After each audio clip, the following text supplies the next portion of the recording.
নমস্কার বন্ধুরা, আমি মৌ। তোমাদের সবাইকে আমাদের গল্পগাথা পরিবারে আরও একবার অনেক অনেক স্বাগত জানিয়ে আজকের ভিডিওটি শুরু করছি। বন্ধুরা, আজ আমি তোমাদের সঙ্গে সরস্বতী পুজোর দধিকর্মা ও বিসর্জন বিধি শেয়ার করে নেব। এর আগে আমাদের চ্যানেল থেকে 2026-এ সরস্বতী পুজোর পূর্ণাঙ্গ সময়সূচি, পুজোর শুভ সময়, হাতে খড়ির শুভ সময়, সরস্বতী পুজোর দিন পালনীয় নিয়মাবলী, উপোসের নিয়ম, বাড়িতে পুরোহিত ছাড়া নিজেরা সরস্বতী পুজো করলে আমাদের কী কী উপকরণ লাগবে এবং সরস্বতী পুজোর ব্রতকথা, এই সব কিছু নিয়ে একটা ভিডিও শেয়ার করা হয়েছে। এছাড়াও বাড়িতে পুরোহিত ছাড়া সরস্বতী পুজো বিধি সংক্রান্ত দুটো আলাদা ভিডিও শেয়ার করা হয়েছে। প্রত্যেকটা ভিডিওর লিঙ্ক আই বাটন এবং ডেসক্রিপশন বক্সে দেওয়া থাকবে, তোমরা চাইলে দেখে নিতে পারো। সরস্বতী পুজোর পরদিন সকালে অনুষ্ঠিত হয় দধিকর্মা এবং বিকেলে বা সন্ধ্যায় প্রতিমা নিরঞ্জন করা হয়। সেই অনুযায়ী এই বছর অর্থাৎ ইংরাজি 2026 এবং বাংলা 1432 সালের সরস্বতী পুজোর দধিকর্মা এবং বিসর্জন হবে 24শে জানুয়ারি, বাংলায় 10ই মাঘ, শনিবার। অনেক বাড়িতে শনিবার বিসর্জন করা হয় না, সেই ক্ষেত্রে শনিবার সকালে দধিকর্মা বিধি সম্পন্ন করে রবিবার বিসর্জন করা যেতে পারে। তাহলে চলো বন্ধুরা, এবার দেখে নিই সরস্বতী পুজোর পরদিন সকালে আমরা বাড়িতে সহজভাবে কিভাবে দধিকর্মা বিধি সম্পন্ন করব এবং ভিডিওর শেষের দিকে বিসর্জন বিধিও আমি তোমাদের জন্য শেয়ার করে রেখেছি। পুজোতে বসার আগে আমি নিজের মাথায় এবং পুজোর সব উপকরণে গঙ্গাজল ছিটিয়ে নিয়েছি এবং পুজোর ফুল, মালা, বেলপাতা, দূর্বা ইত্যাদিতে গঙ্গাজল, অগরু, চন্দন এবং কর্পূরের গুঁড়ো লাগিয়ে নিয়েছি।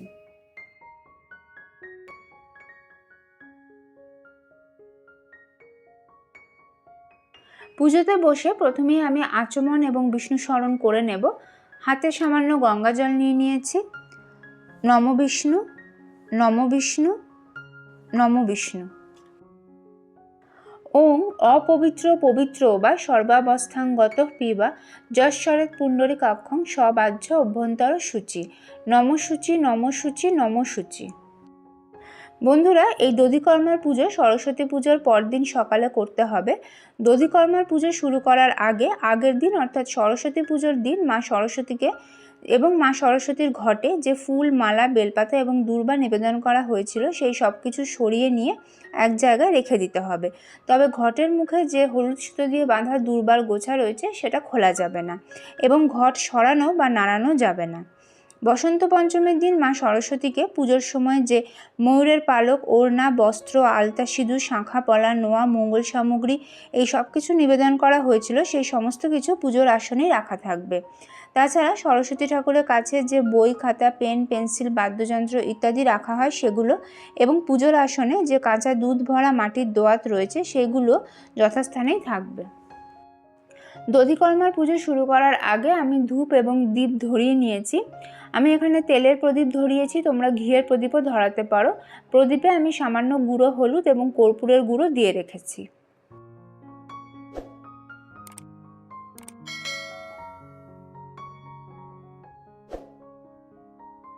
মা সরস্বতীর পুজো শুরু করার আগে আমি ভগবান গণেশ সহ পঞ্চদেবতার পুজো করে নেব। চন্দন সহযোগে হাতে ফুল, বেলপাতা, দূর্বা এবং তুলসী পাতা নিয়ে এতে গন্ধপুষ্পে ওং গণেশাদি পঞ্চদেবতাভ্যো নমঃ এই মন্ত্র বলে এই ফুল, বেলপাতা, দূর্বা এবং তুলসী পাতা আমি পঞ্চদেবতার উদ্দেশ্যে নিবেদন করে দিচ্ছি।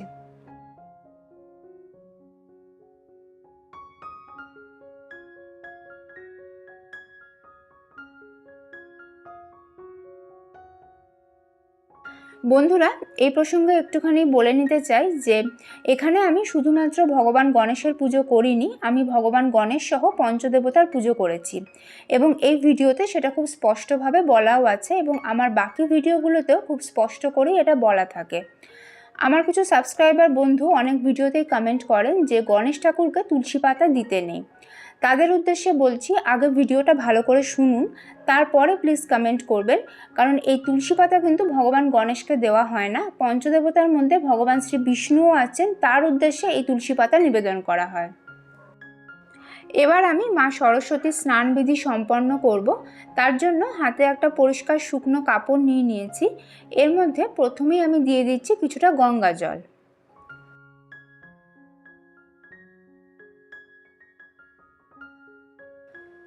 এরপর দিচ্ছি সামান্য গোলাপ জল। আর সবশেষে দিচ্ছি একটুখানি অগরু। এবার এই কাপড়টি দিয়ে আমি মা সরস্বতীর মূর্তিটি ভালো করে মুছে নেব। বন্ধুরা, তোমরা যদি মা সরস্বতীর চিত্রপটে অথবা ধাতব বিগ্রহে কিংবা পাথরের প্রতিমাতে পুজো করো, তাহলেও দধিকর্মার পুজো তোমরা এইভাবেই সম্পন্ন করে নিতে পারো। স্নানবিধি সম্পন্ন হয়ে যাওয়ার পর আমি মা সরস্বতী এবং মায়ের হংসবাহনকে সাদা চন্দনের তিলক পরিয়ে দিচ্ছি। মা সরস্বতী এবং মায়ের হংসবাহনকে আমি সিঁদুরের তিলক পরিয়ে দিচ্ছি। আর সবশেষে মা সরস্বতী এবং মায়ের বাহনকে আমি হলুদের তিলক পরিয়ে দিচ্ছি। শ্বেত চন্দন সহযোগে একটি ফুলের মালা আমি মা সরস্বতীকে নিবেদন করে দিয়েছি। ঘটেও আমি একটি ফুলের মালা নিবেদন করে দিচ্ছি। শ্বেত চন্দন সহযোগে হাতে ফুল এবং বেলপাতা নিয়ে এতে গন্ধপুষ্পে ওং ঐং সরস্বত্যই নমঃ এই মন্ত্র বলে মা সরস্বতীর উদ্দেশ্যে এই ফুল এবং বেলপাতা আমি ঘটে নিবেদন করে দিচ্ছি।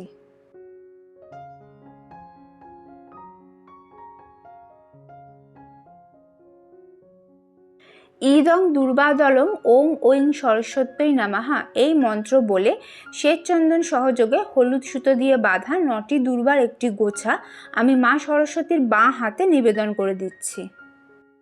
মা সরস্বতীর চরণ যুগলে আমি শ্বেত চন্দন সহযোগে ফুল নিবেদন করে দিচ্ছি। জয় মা সরস্বতী, জয় মা সরস্বতী, জয় মা সরস্বতী। শ্বেত চন্দন সহযোগে ফুল এবং বেলপাতা নিয়ে এবার আমি মা সরস্বতীর উদ্দেশ্যে 3বার পুষ্পাঞ্জলি নিবেদন করছি। মা সরস্বতীর পুষ্পাঞ্জলি মন্ত্রটি হল ওং জয় জয় দেবী চরাচর সারে কুচযুগ শোভিত মুক্তাহারে বীণা রঞ্জিত পুস্তক হস্তে ভগবতী ভারতী দেবী নমস্তুতে। নম ভদ্রকাল্যই নমো নিত্যং সরস্বত্যই নমো নমঃ বেদ বেদাঙ্গ বেদান্ত বিদ্যাস্থানেভ্য এবচ এষো সচন্দন পুষ্পবিল্ল পত্রাঞ্জলি ঐং সরস্বত্যই নমঃ। এই একই মন্ত্রে আমি 3বার পুষ্পাঞ্জলি নিবেদন করছি। হাত জোড় করে এবার আমি মা সরস্বতী প্রণাম মন্ত্র পাঠ করে নিচ্ছি।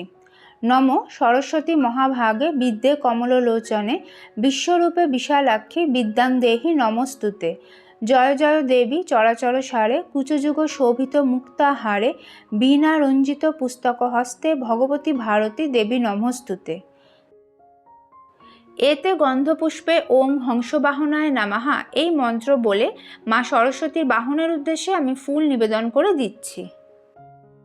মা সরস্বতীর পুজোর আসনে রাখা মাটির দোয়াত এবং মা সরস্বতীর কাছে যে খাতা এবং পেন আমি রেখেছি সেগুলির উদ্দেশ্যেও আমি ফুল নিবেদন করে দিচ্ছি।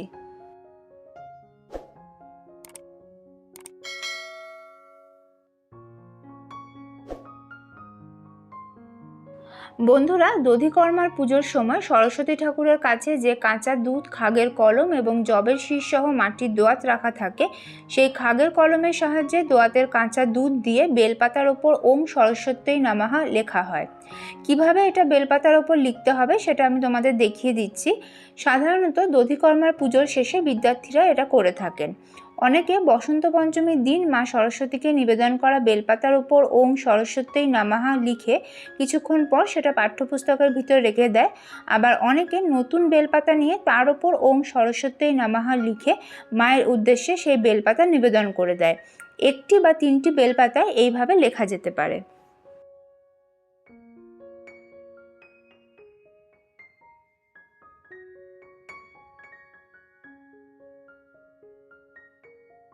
এবার আমি ভোগ নিবেদন করব।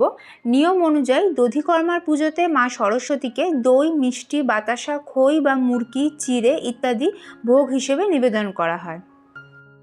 ভেজানো আতপ চাল, কলা এবং বাতাসা দিয়ে বানানো এই 5টি নৈবেদ্য প্রথমেই আমি পঞ্চদেবতার উদ্দেশ্যে ফুল সহযোগে নিবেদন করে দিচ্ছি। মা সরস্বতীকে আমি মিষ্টি নিবেদন করে দিচ্ছি।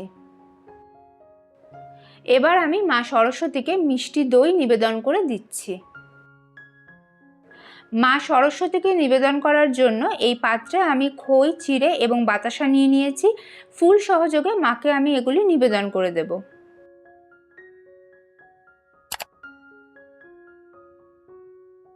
মা সরস্বতীকে আমি গোটা ফল নিবেদন করে দিচ্ছি। এবার আমি পঞ্চদেবতাকে পানীয় জল নিবেদন করে দিচ্ছি। মা সরস্বতীকেও আমি পানীয় জল নিবেদন করে দিচ্ছি। সব শেষে গোটা এলাচ এবং গোটা লবঙ্গ সহ একটি পান আমি মা সরস্বতীকে মুখশুদ্ধি রূপে নিবেদন করে দিচ্ছি। এবার আমি মা সরস্বতীকে ধূপ, তেলের প্রদীপ, ঘিয়ের পঞ্চপ্রদীপ, কর্পূর এবং সুগন্ধি ধুনো সহযোগে আরতি করব।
এবার আমি মা সরস্বতীর উদ্দেশ্যে প্রণাম জানিয়ে নিজের মনস্কামনা নিবেদন করছি, আর পুজোয় কোনো ভুল ত্রুটি হয়ে থাকলে তার জন্য ক্ষমা প্রার্থনা করে নিচ্ছি। জয় মা সরস্বতী, জয় মা সরস্বতী, জয় মা সরস্বতী। দধিকর্মার পুজো হয়ে যাওয়ার পর মা সরস্বতীকে ভোগ হিসেবে যে দই, মিষ্টি, বাতাসা, খই বা মুরকি, চিড়ে ইত্যাদি নিবেদন করা হয়েছে সেগুলি একসাথে মেখে নিয়ে প্রসাদ রূপে গ্রহণ করে দধিকর্মা বিধি সম্পন্ন করতে হবে। এই প্রসঙ্গে বলে রাখি বন্ধুরা, সরস্বতী পুজোর দিন এবং দধিকর্মার পুজোর সময় মা সরস্বতীর উদ্দেশ্যে নিবেদন করা গোটা ফলগুলিও প্রসাদ রূপে গ্রহণ করা যাবে। এছাড়া মুখশুদ্ধি রূপে যে পানগুলি মা সরস্বতীকে নিবেদন করা হয়েছে সেগুলিও প্রসাদ রূপে গ্রহণ করা যাবে। এরপর আসছি বিসর্জন প্রসঙ্গে। সকালে দধিকর্মার পুজো হয়ে যাওয়ার পর বিকেলে বা সন্ধ্যায় বিসর্জন বিধি সম্পন্ন হয়। ঘট স্থাপন করে মা সরস্বতীর চিত্রপট বা ধাতব বিগ্রহে পুজো করলে শুধুমাত্র ঘট বিসর্জন করা হয়। যারা মাটির প্রতিমাতে পুজো করেন তারা অনেকেই পুজোর পরেই প্রতিমা বিসর্জন করেন, আবার অনেকে এক বছর ওই প্রতিমা বাড়িতে রেখে রোজ নিত্য পুজো করেন এবং পরের বছর সরস্বতী পুজোর আগে ওই প্রতিমা নিরঞ্জন করে আবার নতুন প্রতিমা নিয়ে আসেন। প্রতিমা নিরঞ্জনের ব্যাপারে আমি পরে আসছি, প্রথমে ঘট বিসর্জন প্রসঙ্গে আসি। ঘট বিসর্জনের ক্ষেত্রে প্রথমেই আমাদের হাত জোড় করে একটি মন্ত্র পাঠ করতে হবে। মন্ত্রটি হলো: মন্ত্রহীনং ক্রিয়াহীনং ভক্তিহীনং সুরেশ্বরী যৎপূজিতং ময়া দেবী পরিপূর্ণং তদস্তমে আবাহনং ন জানামি নৈব জানামি পূজনং বিসর্জনং ন জানামি ক্ষমস্ব পরমেশ্বরী। এরপর দু হাতে ঘটটি স্পর্শ করে ঘটটি একটু নাড়াতে হবে এবং ঘট নাড়ানোর সময় একটি মন্ত্র বলতে হবে। মন্ত্রটি হলো: ওং উত্তরে শিখরে দেবী ভূম্যাং পর্বতবাসিনী ব্রহ্মযোনি সমুৎপন্নে গচ্ছ দেবী মমান্তরম ওং গচ্ছ গচ্ছ পরম স্থানং স্বস্থানং পরমেশ্বরী সংবৎসর ব্যতীতে তু পুনরাগমনায় চ। এরপর ঘট বিসর্জন করতে হবে। দধিকর্মার পুজোতে মা সরস্বতীর উদ্দেশ্যে নিবেদন করা এবং মায়ের ঘটে নিবেদন করা ফুল, মালা, বেলপাতা, দূর্বা এবং ঘটের মুখে যে দূর্বার গোছা বাঁধা আছে সেই সব কিছু নিয়ে আগের দিনের পুজোর ফুল, মালা, বেলপাতা, দূর্বার সাথে একসাথে করে নিয়ে জলে দিয়ে দিতে হবে। তবে অনেক বিদ্যার্থীরাই বসন্ত পঞ্চমীর দিন সরস্বতী পুজোতে মা সরস্বতীকে নিবেদন করা ফুলের কিছু অংশ নিজেদের কাছে রেখে দেয় এবং পরে তা ছিঁড়ে ছিঁড়ে পাঠ্যপুস্তকের ভিতরে মা সরস্বতীর আশীর্বাদ স্বরূপ রেখে দেয়। ঘটের আমপল্লব, গোটা ফল এগুলি সবই জলে দিয়ে দিতে হবে। ঘটাচ্ছাদনের গামছা কোনো ব্রাহ্মণকে দান করতে পারো বা রেখেও দিতে পারো, সেটা পরে অন্য পুজোতে ব্যবহার করতে পারবে। ঘটে যে চাঁদমালা এবং পৈতে নিবেদন করা হয়েছে সেগুলো রেখে দিতে পারো, পরে অন্য পুজোতে ব্যবহার করা যাবে। ঘটে যে একশরা আতপ চাল দেওয়া হয়েছে তা মঙ্গল সামগ্রীর আতপ চাল এবং ঠাকুরের আসনে যে ধান দেওয়া হয়েছে তার সাথে একসাথে করে নিয়ে পাখিদের খাওয়ার জন্য ছাদে বা উঠোনে ছড়িয়ে দিতে পারো। তবে খেয়াল রাখতে হবে ওগুলিতে যেন আমাদের পা না লেগে যায়। ঘটের ভিতরে জল কোনো গাছের গোড়ায় দিয়ে দিতে পারো, তবে তার আগে ওই ঘটের ভিতরের 1 টাকার কয়েনটা বার করতে হবে। পরে কোনো মন্দিরে তোমরা দক্ষিণা দিয়ে দিতে পারো। ঘটের জলে যে দূর্বা, হলুদের গাঁট এবং সুপারি দেওয়া হয়েছে সেগুলো জলে দিয়ে দিতে হবে। মাটির ঘট হলে ঘটও জলে দিতে হবে, আর ধাতব ঘট হলে অবশ্যই রেখে দিতে হবে। ঘটের নিচে যে পঞ্চশস্য, গঙ্গা মাটি, দূর্বা, ফুলের পাপড়ি এগুলো দেওয়া হয়েছে সেই সব কিছুও জলে দিয়ে দিতে হবে। সরস্বতী পুজোতে অন্যান্য যে সামগ্রীগুলি আমরা ব্যবহার করেছি পুজোর পর সেগুলি কি করতে হবে এবার আমি সেটা তোমাদের সঙ্গে শেয়ার করে নিচ্ছি। প্রথমেই আসি মঙ্গল সামগ্রীর প্রসঙ্গে। মঙ্গল সামগ্রীর আতপ চাল কী করতে হবে সেটা একটু আগেই আমি তোমাদের সঙ্গে শেয়ার করে নিয়েছি। 1 টাকার কয়েনটা কোথাও তুলে রেখে দেবে, পরে দক্ষিণা দিয়ে দিতে পারো। বাকি জিনিসগুলি জলে দিয়ে দিতে হবে। মা সরস্বতীকে নিবেদন করা ওড়না এবং চাঁদমালা রেখে দিতে পারো। বস্ত্রস্বরূপ যদি মৌলি সুতো নিবেদন করো তাহলে সেটা জলে দিতে হবে, আর চেলি কাপড় নিবেদন করলে রেখে দিতে পারো। মা সরস্বতীকে যে আলতা, সিঁদুর, শাঁখা, পলা, নোয়া নিবেদন করা হয়েছে সেগুলো পরে কোনো মন্দিরে গিয়ে দিয়ে আসতে পারো। বাড়ির সধবা মহিলারা সিঁদুরটি নিজেদের জন্য ব্যবহার করতে পারেন, তবে মাকে নিবেদন করা আলতা কিন্তু নিজেদের পায়ে লাগানো যাবে না। মাটির দোয়াতগুলি সব শুদ্ধ জলে দিয়ে দিতে হবে। আর মা সরস্বতীকে যে ময়ূর পালক নিবেদন করা হয়েছে সেটি বিদ্যার্থী বা শিক্ষার্থীরা নিজেদের পাঠ্যপুস্তকের ভিতর বা পড়ার টেবিলে রেখে দিতে পারো, অথবা তোমাদের ঠাকুরের সিংহাসনে যেখানে মা সরস্বতীর প্রতিমা বা চিত্রপট নিত্য পূজিতা হয় সেখানেও তোমরা রেখে দিতে পারো। মা সরস্বতীর পুজোর আসনটি প্রস্তুত করার জন্য যে দূর্বা এবং ফুলের পাপড়ি আমরা ব্যবহার করেছি সেগুলো জলে দিয়ে দিতে হবে। আর ধানগুলো কি করতে হবে সেটা আমি আগেই বলে রেখেছি। এবার প্রতিমা নিরঞ্জন প্রসঙ্গে আসি। যারা পুজোর পরেই প্রতিমা নিরঞ্জন করেন তারা সাধারণত প্রতিমা নিরঞ্জনের আগে বিকেলে বা সন্ধ্যায় মা সরস্বতীকে বরণ করে থাকেন। বাড়ির সধবা মহিলারাই সাধারণত এই বরণের কাজটি সম্পন্ন করেন। প্রথমে পান পাতা দিয়ে বরণ করা হয় এবং তারপর মাকে একটু সিঁদুর ছুঁয়ে দেওয়া হয়। এরপর বাড়ির মা কাকিমারা মা সরস্বতীকে বরণ করলে তারা ধান দূর্বা দিয়ে মাকে আশীর্বাদ করেন, কারণ মা সরস্বতী তাদের কাছে নিজের বাড়ির মেয়ের মতোই। এরপর মা সরস্বতী এবং মায়ের বাহনকে মিষ্টিমুখ করানো হয় এবং পানীয় জল নিবেদন করা হয়। সবশেষে ঘণ্টাবাদ্য এবং শঙ্খধ্বনি সহযোগে মাকে আরতি করা হয়। এবং আগামী বছর মা যেন পুজো নিতে আবার আমাদের কাছে আসেন, মায়ের কাছে সেই অনুরোধ জানিয়ে প্রতিমা নিরঞ্জনের জন্য যাত্রা করা হয়। অনেকে সরস্বতী ঠাকুরের প্রতিমা জলে ভাসিয়ে না দিয়ে পুকুরে বা নদীর ধারে রেখে দিয়ে আসেন বা কোনো গাছের গোড়ায় বসিয়ে রেখে আসেন। তাহলে বন্ধুরা তোমরা দেখলে যে সরস্বতী পুজোর পরদিন আমরা কিভাবে ঘরোয়াভাবে দধিকর্মা বিধি সম্পন্ন করে নিতে পারি এবং সহজ ঘরোয়া পদ্ধতিতে মা সরস্বতীর ঘট বিসর্জন এবং প্রতিমা নিরঞ্জন বিধিও আমি তোমাদের সঙ্গে এই ভিডিওতে শেয়ার করে নিয়েছি। আশা করি ভিডিওটা তোমাদের কাজে লাগবে। কেমন লাগলো তোমাদের আজকের পুজোর ভিডিও আমাকে কমেন্ট করে অবশ্যই জানিও। ভালো লাগলে লাইক এবং শেয়ার করে দিও। আর যদি তোমরা প্রথমবার এই চ্যানেলের ভিডিও দেখে থাকো তাহলে প্লিজ চ্যানেলটা সাবস্ক্রাইব করে নিও এবং সেই সঙ্গে পাশে থাকা বেল আইকনটাও ট্যাপ করতে ভুলো না, যাতে আমাদের চ্যানেল থেকে আপলোড করা সমস্ত ভিডিও নোটিফিকেশন তোমার ফোনে সঠিক সময়ে পৌঁছে যায়। সকলকে বসন্ত পঞ্চমীর আগাম শুভেচ্ছা জানিয়ে আজকের ভিডিও এখানেই শেষ করছি। নতুন ভিডিও নিয়ে ফিরে আসবো খুব তাড়াতাড়ি। ঈশ্বরের আশীর্বাদে তোমরা সকলে ভালো থেকো, সুস্থ থেকো এবং সরস্বতী পুজো খুব আনন্দ করে কাটিও। জয় মা সরস্বতী।